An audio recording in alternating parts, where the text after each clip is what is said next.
Will the Utah Utes bounce back and contend in the Big 12? That's what we're going to discuss, as well as dive into, is this defense, Utah's defense, going to be a top 10 defensive unit in the country? We're breaking it down on today's Locked On Utes.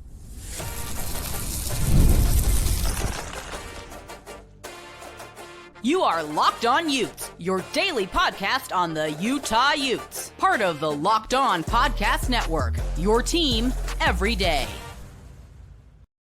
Hello, everyone, and thank you for making Locked On Utes your first listen and view of the day. We are part of the Locked On Podcast Network, available wherever you get your podcasts, as well as on YouTube. If it's your first time tuning into this show, make sure you like and subscribe. Today's episode of Locked On Utes is brought to you by our friends at Monarch Money. Take control of your finance with Monarch Money. Use code LOCKEDONCollege, all caps in those places, at monarchmoney.com for 50% off your first year. My name is JT Wistrcill, and on today's show, we are going to be talking to On3's Ari Wasserman about how good Utah can be. I believe Utah will be a top 4 team in the Big 12 this season. Devon Dampier, a really good offensive line. I think a really good run game because of that too. Yeah, questions at receivers, but enough bodies there you think can make plays. And we'll talk about the defense even more in the second segment. But On3's Ari Wasserman joins me on today's Locked On Utes to discuss just that. JT Wistrcill here with On3's Ari Wasserman. Ari, I think Utah can finish in the top 4 of the Big 12 this year. What do you say to that? Absolutely. I think that there are, 9 teams or 10 teams that you could say could conceivably win it. And Utah is certainly a team that I think could win it. I don't know. People ask me all the time, who do you think is going to win the conference? And I'm like, I don't know. Like, I know like we're supposed to be the experts, but it's like, do you know? Like, who's supposed to win the conference this year? I mean, ASU is the team that everyone picked last year, and they won it. Now everyone's picking them to win it. And it's like, do you think they're going to win it? I don't know. I go Tech right now as an early favorite of mine. How would you view them as the favorite? Just with the roster they built in the portal, I mean, it's a top 3 transfer portal class. Yeah, I think that talent is always going to be a thing that weighs heavy on my heart when thinking about these types of things.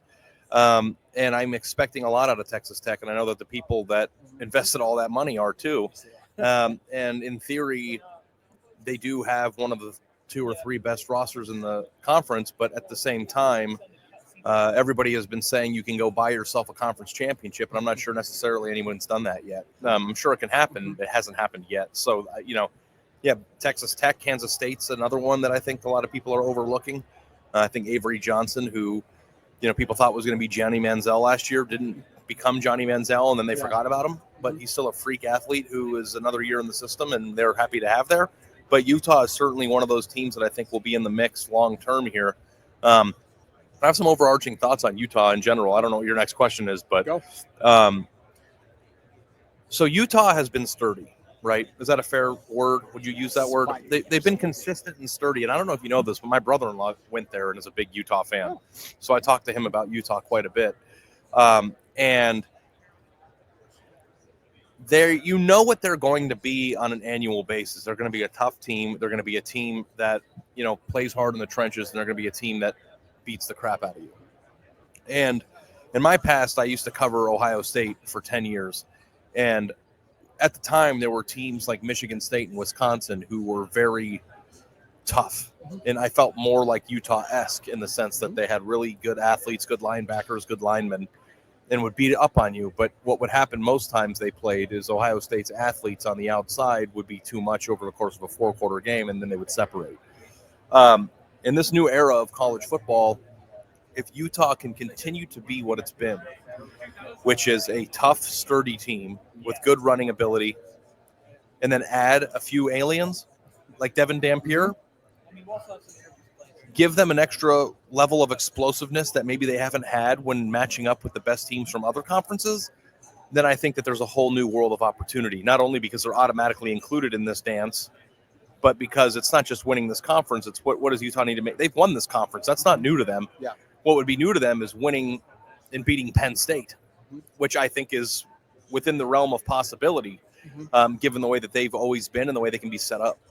And they were there in that Rose Bowl game until Cam got hurt. Now, granted, Cam had to put on superhero, be an alien, as you were kind of just talking about, like in order for them to stay in that game. But you need that quarterback when you're a school like Utah sometimes against, especially in the NIL era in some ways, to beat some of those teams with the talent they got. The question then is Devon Dampier that level of an alien is what you kind of refer? How do you think he's going to do? Just voted Big 12 Newcomer of the Year by the media. Yeah, the thing that is interesting is that nobody who watched college football last year from a fan perspective really knows who he is because they didn't watch New Mexico play. They don't know that he's a freak. I think people also think that he's not a very good passer, which I don't care about, funny enough. I think that NFL draft culture has put us in a position where we feel like we need to draft these guys before we can think that they're good. And it's like in college, you don't have to make Josh Allen throws. Yes. If you are a good, elusive player who can get open, and your players are much more open in college than they are in the pros. So, you don't have to be, John Elway back there to be a good college quarterback. So I'm happy to hear that he was voted that. He's certainly one of the 5 players in college football in general that I'm most excited to watch. Yeah. And if Utah can be good at all the places they're usually good at, avoid the injury bug, and he's awesome, you're telling me that team can't win the Big 12? I think they could win it. I don't know who's going to. They could finish 8th. I don't know. But you telling me that they could be a top 4 team in the conference doesn't seem like a hot take to me. You said it was so many teams in the Big 12, honestly, right? Pivoting from Utah for a moment, Big 12 did away with the preseason media poll this year, and Chris Kleiman, yesterday, Kansas State head coach, said he feels like having that poll last year hurt the narrative for BYU and ASU because you had people doubting and counting them out all year. I disagree with that. I thought that was it was a rallying cry for them. And it was more so how they were winning some of those games and squeaking by that led to us doubting them. What do you think about that perception? And do you agree with the decision to do away with the poll? Well, it didn't hurt Arizona State because Arizona State didn't matter for them because they got in. The thing I do think is interesting is that BYU is probably the most misranked team at the end. If you look at their wins that they had last year, and unlike my co-host Andy Staples, I have no ability to recall anything that's not in front of me. They beat SMU, right? Am I making that up? Yes. They did, right? So, if you actually stacked up BYU's resume to SMU and some of the teams that were kind of vying for that final spot, they went ranked way behind them, right? And I'm not sure, from a resume standpoint, that was warranted. So maybe there was some truth to that, but at the same time, nothing would have changed, even if that didn't happen. If they would have finished 16th or 19th. Where did they finish? I don't remember. But if they would have finished 13th, or there's no difference between finishing 13th and 19th. Everybody is so concerned about how they're viewed in narrative. And I think that everybody, if they really were being honest with themselves, in the conference that's never honest with themselves about this is the SEC. The committee does a really good freaking job, dude. They do I absolutely agree with that. Said last year. I totally agree with that. Here's the thing. Outside of the Alabama-Florida State debacle that happened 2 years ago, which was an impossible scenario that they would have gotten wrong no matter what they did, can anybody who constantly criticizes a committee give me one concrete example of where they were wrong or what they did wrong? It's never happened. So, I know, people in their conference want it to be propped up and they want to get national respect, and everybody in the Big 12 wants to refer to the Big 12 as an equal to the SEC. And I don't want to ruffle feathers here, but I think you and I both can acknowledge that they're not. Absolutely not. I get crap on the squadrons we do for saying they're not. But the thing about it, though, is that the difference between the Big 12 and the SEC isn't that the teams in the Big 12 aren't good. It's that the teams at the top of the SEC have a conceivable chance of winning the national title. Whereas in the Big 12, I'm not necessarily sure that's the case yet. And I wrote a column for On3 the other day of just the Big 12 could certainly have 2 top 12 teams. The difference between the Big 12 and the SEC and what the Big 12 needs to change is they have to have a team or two that could win when they're playing Georgia or win when they're playing Texas. And Arizona State almost did that last year. So, but a team that is feared nationally, I think is important. So, all the narrative crap, Arizona State did what they did. They got on the field. They earned it. And I applaud Brett Yormark and the Big 12 for not signing that paper or wanting to sign that paper that gives them 2 auto bids. Yeah, no, I totally agree. And to your point as well, we saw what an ASU did, but they're not feared like Clemson has a chance to be feared this year. I think we could say that, right? Would you agree with Yeah, that? I think that anytime a team that has won playoff games in the past and proven that they can win those games is feared. I think that the deal is like BYU, for instance, was a very good team last year. I don't think anybody in the SEC was afraid to play them or fearful of the outcome of that game.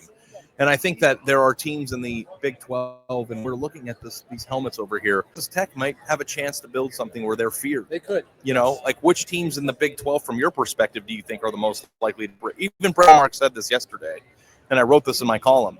It's imperatively, they're the deepest, most consistent, and that's true. But who are the 2 or 3 programs in this conference that are going to separate themselves as annual contenders? Yeah. That's the thing with Arizona State. They were really good last year, but none of it matters if they suck again this year, right? Mm-hmm. Everybody has blip years. What programs are going to be consistently good and relevant in the national discussion in August for the next 5 years in a row? That's the thing that the Big 12 has to find. And maybe Utah could be that.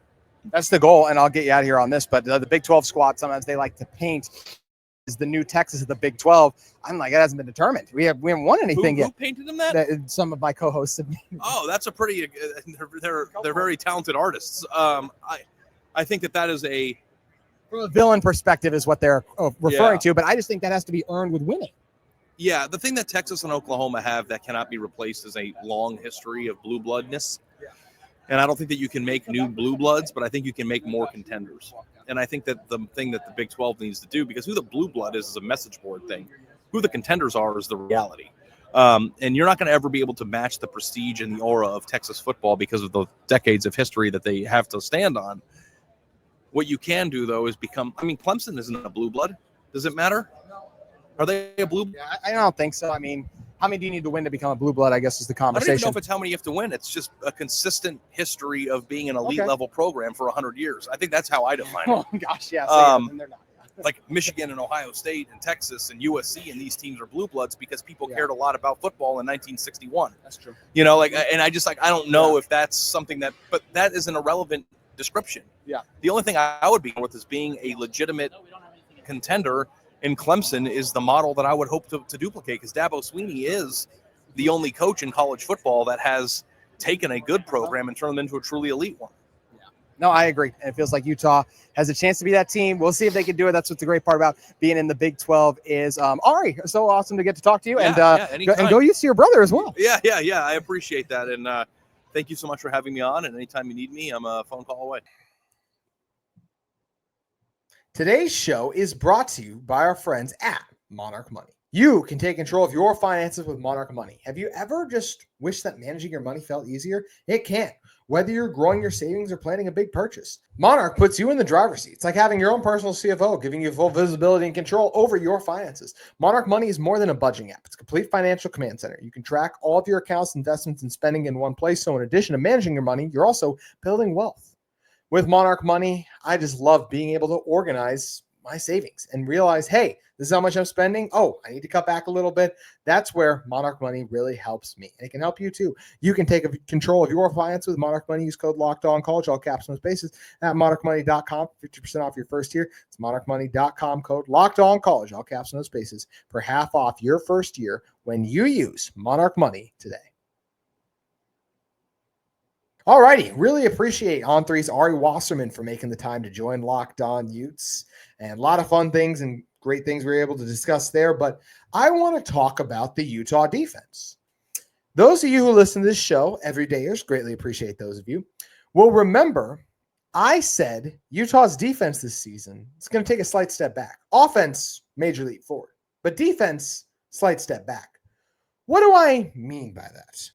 Let's talk about this Utah defense last year. Last year, Utah's defense ranked 25th overall in the country, allowing just 20 points per game. That was the second best in the Big 12, only behind the team down south in the conference. 129 rushing yards allowed per game, which ranked 35th. 200 passing yards allowed per game, which ranked 39th. 329 yards allowed per game, which ranked 29th. So Utah's defense was 20th last year, or excuse me, 25th. And they want to make a leap to top 20. So that means rather than allowing 20 points per game, Utah would have to hold their opponents under 18 points per game. That's what all the top 10 defense from a season ago were able to do. And unfortunately, I don't see that happening. As I mentioned, to me, Utah's defense takes a slight step back. Well, why am I saying that? Because they lost 9 key contributors a season ago. Granted, they returned 9 key contributors, but they lost 9. They lost 5 of them, especially on the defensive line. So is Utah's defensive line going to be good? Yes. But is it going to be good enough to put this team in a top 10 defense? I don't think so right now, unless guys like John Henry Daly, Paul Fitzgerald, Logan Fano, and are just Dallas Vakalahi are just ready to be among the best in their position at the conference. And I have questions if they can do that because I haven't seen very much of them in meaningful football games. A reminder, no pass rusher on Utah's roster has had 4 or more sacks at the P4 level. Yeah, Paul Fitzgerald at 8 at Utah State, but there is a leap and a jump up when you're going to the Power 4, hence why we didn't see a lot of Paul Fitzgerald last season. It took him time to grow, develop, and get ready to go, right? So when you look at who Utah lost last year, Junior Tafuna, Samote Pepa, Keanu Tanavasa, I would say the team's 3 best defensive tackles. I know there was Licky Vaimahi's in there, but I would say those were the 3 best D tackles. You lose your top 2 defensive end, Connor O'Toole and Van Fillinger. And then you also lose, and Logan Fano was right in the mix there too, but from a pass rush perspective. You lose Karene Reed, arguably your top linebacker, Alakai Gilman, a starting safety, Zamiah Vaughn, and Cameron Calhoun. That's a lot to lose. Yes, Utah returns 9 key contributors from last season, but Utah lost a lot on their defense, especially as I mentioned, including those guys along the defensive line, which are massive losses. So this Utah team, to me, did get worse defensively when you look at who they lost and who they're replacing them with. Could the defense, it's not much worse. Utah allowed 20 points per game last season. Like, to me, Utah's going to be right there in the 22, 23 points per game allowed range on the season. So it's not going to be a major drop-off. But once again, I do think they take a step back. I just think it's really hard for this unit to have gotten better with the losses that they made and the unproven pass rushers. Pass rush is a huge part of your defense. And Utah is a massive question mark there right now. I think the linebacker room is going to be really good. I think the linebacker room is better's a lot because you lost Karene Reed, but it's right there, if not better. The secondary, I actually do think will be better. I like Gilman a lot, but I think that safety duo, Rabbit Evans and Teo Johnson, another year at Teo, he's going to improve. I think Rabbit's going to have a monster season with this Utah squad. And losing Calhoun and Vaughn hurts, although I thought Vaughn took a little bit of a step back at times last season. But this Utah team, overall, I think the secondary is really good. Smith Snowden is fantastic. Elijah Scooby Davis is really good. And Utah has tons of other bodies, whether it be Blake Cotton, who's played a ton of football, or just you need one other guy to step up out there. And I think all of these guys are capable of doing that. So to me, it just really comes down to the pass rush. And I'll say that other corner spot is a slight concern. But it comes down to the defensive line as a whole, because while I think this defensive tackle group can eat up double teams with ease, I don't know that for sure. Also, when you need to be a top 10 defense and hold teams under 18 points per game, helps to not play good quarterbacks. Big problem with that. Utah's in the Big 12. You'll see a lot of good quarterbacks. They play, and even in non-conference, right? You see Nico Iliamava. You see Mortensen from Texas Tech. You see Jalen Daniels from Kansas. You see Sawyer Robertson from Baylor. Get Avery Johnson from Kansas State. We get ASU's Sam Levitt. Those are all top 30 quarterbacks in the country. So, and Utah sees all of them. So where are the breaks? And a lot of those too, like Utah goes to Baylor. Baylor is made of one of the best offenses in the country, right? Utah has to go to UCLA. I think it's a Utah defense that will show up and do well there, but that's still not easy. You go to Kansas, last game of the regular season. So that it's just a lot to have to play all of that, right? So it's just hard for me to see Utah allowing 3 points per game less than they did a season ago, with massive questions on the defensive line and just a lot of change and turnover on this roster, as well as playing a bunch of really good offenses, right? This is still a Utah defense. Honestly, I think they got a really good chance to even be the 3rd best in this conference, but I do think they fall somewhere in that 3 to 5 range, right? Like BYU should be good again on defense, even though I think I have some questions about their defensive line. How about Iowa State, Kansas State, Tech?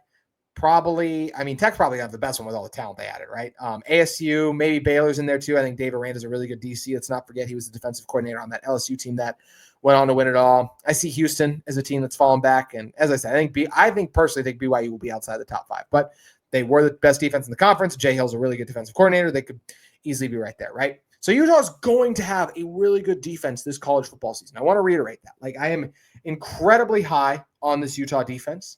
I think there are lots of really good pieces in place there. How about Lander Barton? I think he's going to have a monster season.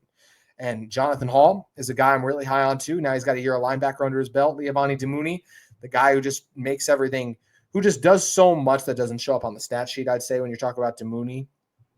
Also, one thing that could very well lift Utah into being a top 10 defense, but I will just say again, it's the personnel that holds them back to me a little bit from being top 10. Still one of the best in the conference because you have Morgan Scalley and tons of great position coaches, right? Colton Swan, Luther Ellis, Coach Powell on the D line, Sharif Shaw. Like, Utah is loaded with great defensive coaches. And I think one of the best defensive coordinators in sport. That's also, what is that defensive coordinator going to do? Is the team's head coach in waiting. And I think he's going to be pretty spectacular when he does get that opportunity to do so. So it's a lot of really good with this Utah defense. And Morgan Scalley will design some blitzes that can get Utah home. But who on that defensive line is feared? Who's going to be the mayor of Sac Lake City? There's candidates that could be and could surprise us, and I'd love to be wrong, but it's very hard to be a top 10 defense in the country. Once again, also helps when you have the schedule that's going to give you chances to beat up on some not great offenses. Outside of Cal Poly, Wyoming, Cincinnati probably, even Cincinnati could be all right. Maybe a Colorado, like BYU, I don't know how good their offense is going to be because the question's at quarterback. Like, there's just not a lot of games where I'm like, oh yeah, Utah's going to hold them under 2 touchdowns because there's just really good offenses in this conference. So Utah's going to have their work cut out for them, and they have the bodies to step up and make the leap into the top 10. And I know it's a defense that's motivated. I talked to Landry Barton about that, and he said there will be no drop off, but it's just hard for me when I look at what Utah lost to then go, yep, no drop off. Because it's easier said than done. It's really hard to not drop off when you lose the talented veterans that were a lot of those guys too, right? Like Reed, Fillinger, Tafuna, Vaughn. They were a part of both Pac-12 title runs. That's a lot to have to lose that. And I'm just really curious to see if this Utah team is able to improve without them. It's possible, but it's not going to be easy. So look forward to seeing what this Utah football team can do with their work cut out for them in some ways to be a top 10 defense. We'll never rule it out because of Morgan Scalley, because of a couple of those players. Landry Barton, Smith Snowden, I think are going to be some of the best at their position. Teo Johnson, Rabbit Evans, not just in the Big 12, but maybe even college football when it comes to those 4 individuals. And a lot of really good around this defense. But we're not talking about really good. We're talking about the top 10 in the country. Can Utah do that? I think it's going to be really tough with his schedule and the fact that they do not have a standout pass rusher that we look at here. So we'll see. Look forward to hopefully seeing Utah prove me wrong. Ari Wasserman made a very interesting point when he was on my show talking about how does Devon Dampier need to be an elite passer in order for Utah to be really good this fall? And I agree with what he said. I'm going to elaborate on that momentarily. Today's episode of Locked On Utes is brought to you by 5 Hour Energy. It's time to fuel up and turn it up with 5 Hour Energy Transfusion. It brings the bold grape, ginger, and lime flavor of your favorite golf drink, minus the alcohol, into a quick, energizing shot. Whether you're sinking birdies or just making memories with friends, this hole-in-one is for everyone to enjoy and can help you energize your game. Let's be honest, some days on the course are honestly off it too. You just need that extra boost to help you stay sharp. I know for me, after a long day of work, I want to go to the gym, but sometimes I'm just really tired. That's where 5 Energy can help give me that extra second kick that will help me get to the gym and get done and just be there for what I need to do on my to-do list. If you go to 5hourenergy.com today, that is the number 5hourenergy.com. You can use my promo code LOCKEDONGOLF to receive $20 off your order. Once again, the promo code is LOCKEDONGOLF. All caps, no spaces, at 5hourenergy.com today to get 20% off your order. This offer is only valid until September 30th on one order and cannot be used with other promotions. The code is not good on subscription orders. Does Devon Dampier need to be an elite thrower of the football in order for Utah to win the Big 12? The answer might actually surprise you. When Ari Wasserman said that, I paused a little bit and I was like, no, he has to be elite, right? Like, you got to be able to make those throws at a high level. And yeah, you do. But at the same time, you don't need to be like some NFL quarterback in order to win at the collegiate level, right? Like Ari said, he doesn't really care if he's a good passer because in college, you don't have to make Josh Allen type of throws. That's incredibly true, right? Like, think about the quarterbacks that have won in college and then gone on and struggled in the NFL because they are not the best of the best when it comes to fitting a ball into a very tight window. Stetson Bennett, Tim Tebow, Brady Quinn, Marcus Mariota, Jamarcus Russell, Ryan Leaf, Jimmy Clausen, Johnny Manziel. Just a few of the guys who were good passers, but when it was time for them to, okay, go be the best of the best quarterbacks. And yes, I know I just mentioned Tim Tebow, but Tim Tebow obviously was not the greatest thrower of the football. He's one of the best college quarterbacks because of his dynamic dual threat ability. Hint, hint, that's what Devon Dampier is trying to do, be an elite, dynamic, and dual threat quarterback. I'm not saying he's going to be Tim Tebow, one of the best quarterbacks we've seen in college football, but Tim Tebow was not an amazing thrower. There was even that quote, right, that like Urban Meyer got mad at Jeremy Fowler for because like one of the receivers that was interviewed on the Florida team talked about, oh, the new quarterback is more of a traditional like pocket passing like quarterback because that's not what Tim Tebow was. And Tim Tebow was able to win, right? So you don't have to be John Elway. Like that's literally what Ari said. I think he's absolutely right, right? I think he's absolutely right. He called him Dampier one of the five most exciting players in the sport. And I mean, I agree with that. When you're talking about a guy who led the country in yards per carry, who forced the second most missed tackle, tied for the most missed tackles in the country for Pro Football Focus, who rushed for over 1,000 yards, threw for over 2,500, was only sacked 5 times, despite the great defenses he went against too. I believe we're absolutely talking about what could be one of the most exciting players in college football and what could be one of the best quarterbacks in college football. Like, let's also just keep in mind what Devon Dampier was able to do with Jason Beck last year, right? Like Steve Bartle had this from KSL Sports, I found, where he dug up this stat, right? Like based on success rate, a simple way of determining whether a play was successful or not based on the down and percentage of yards to go gained, New Mexico had a 48.3% success percent rate. That's the 16th best in college football last year. Utah was 12 spots from the bottom of college football with 36.9%. Ouch. That's essentially going from a successful play once every 3 snaps to a successful play every other play. Great stat from Steve Bartle there. He also noted that New Mexico scored 32 points per game versus their P3 opponents, or P5-ish, right? Because we're going to throw Washington State in there along with Arizona and Auburn. But Utah averaged 22. Let's also remember, if we're going to tie back in what I talked about in the last segment with this Utah defense, right? Utah's defense last year allowed 20 points per game. So Utah's offense averaged 22 points per game. So if we go back and we say, okay, if you give Jason Beck and Devon Dampier, and I know it's against G5 defense, but just bear with me. If we gave Jason Beck and Devon Dampier last year's Utah defense, and we just say, hey, like they averaged 20 a game, like let's just use that. If you guys scored more, if New Mexico had scored more than 20 points in their games last season, what would their record have been? If they just scored more than 20 points, so let's say the defense held teams under 20. They would have gone 10-2. This Utah team is absolutely capable of going 10-2 to me because you don't need Devon Dampier to be this drop back passer that just rifles in precision and precise throw after throw. What you need him to do is move the chains. Few guys in college football last year did that better than Devon Dampier. He's going to be special, even if he's not a great traditional quarterback. I don't think we're going to see Devon Dampier throw for anything close to 4,000 yards. Honestly, it'll probably be an uphill battle for him to break 3,000 yards. But you know what he's going to do? Deliver in big moments, whether that's with his arm or his legs. I understand why we talk about his 12-12 touchdown to interception ratio, but he rushed for 19 touchdowns. So he had nearly 20 more touchdowns than interceptions last season. That's not a regular like quarterback. So we can't put him into a box and act. And also, once again, act like only regular quarterbacks succeed. We just talked about Johnny Manziel's improvisational style, and Tim Tebow, what he was able to do, right? Like there's all of these quarterbacks who didn't succeed in the NFL level because they're not these great passers. And Devon Dampier doesn't have to be a great passer to succeed in the college level. So I think Ari's absolutely right when he talked about like, would it be great if he could get better at that? Yeah, absolutely. But he doesn't need to be.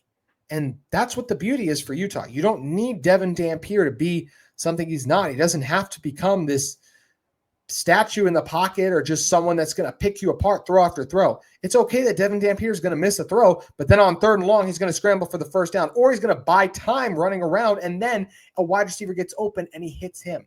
Devon Dampier is capable of doing that. So I think he will have improved his accuracy, but even if he's just a similar player to last year, and just can cut down on the turnovers, that's what has to improve, right? Not as many interceptions.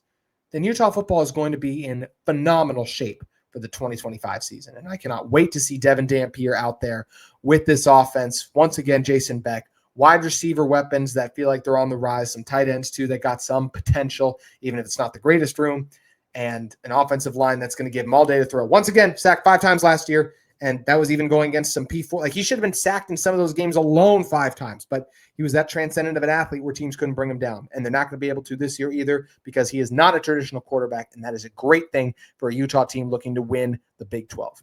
That's going to do it for today's Locked On Utes. On tomorrow's show, we'll have another media availability of fall camp to react to. We'll see who's standing out, what we're learning about this Utah football team as we inch closer and closer to the 2025 season. If you're in the market for a second listen, make sure you check out Locked On College Football. And we'll see you tomorrow on Locked On Utes.